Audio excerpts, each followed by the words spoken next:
Hi, this is Charlie with Boxing Focus, and a few thoughts on Manny Pacquiao against Chris Algieri. I think it's very hard to look past Manny Pacquiao winning this one brutally. Chris Algieri, I think, stylistically is all wrong for him. It's too early in his career. He likes to carry his left hand low. I think Manny Pacquiao's, his signature punch is a straight left, but I think one of his best punches is his right hook.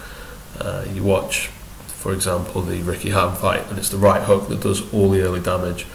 It's quick, comes from outside your vision, and he can drop it over the shoulder. So I think he's going to be slipping inside that rather weak jab of Chris Algieri's and cracking him with that right hook, and then the straight left will be the icing on the cake for Manny Pacquiao.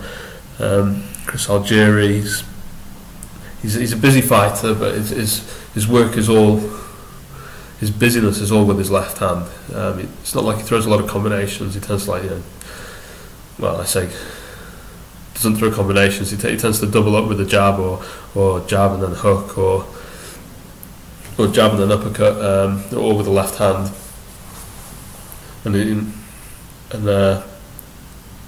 It can be effective against a fighter like Ruslan Provodnikov, who abandoned his game plan after one round. He came out, stung Algieri to the body, causing Algieri to tuck up. Notice whenever Algieri tucks up, he goes from moving to being relatively stationary and got caught on the ropes like that. Every time Provodnikov landed a solid body shot, this happened, and then Algieri was forced to kind of fight Provodnikov off of him, which was when he was getting caught in the exchanges. Provodnikov, having knocked Algieri down and busted up his eye, then goes headhunting for the rest of the fight, abandons that game plan. The solid body shots that were building up to the exchanges where he was scoring the headshots were completely abandoned. Body shots after that just became a precursor for another shot over the top, and Algieri just made him miss for most of the fight, or move, so Provodnikov couldn't get off. I don't think we're going to see that with Manny Pacquiao. I don't think Manny Pacquiao particularly has to rely on the body shots, but you'll see that straight left to the body, which southpaw against the right-hander is a tough punch to deal with, because the angles are all right for that backhand to land on the opposite stance. Algieri himself, his best shot against Provodnikov, I would argue, was his left to the body. If you watch the Emmanuel Taylor fight with Algieri, he lands that left hook to the body very well. But again, against the southpaw, it's not a great shot because the angle's not quite right. You end up either hitting the back or missing, and I suppose you could hit in the kidney, but that's technically illegal.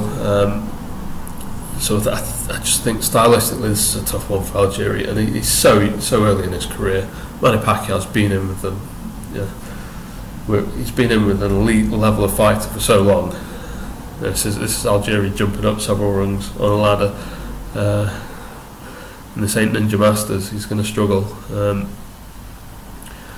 Anyway, it'll be entertaining, but I can't see.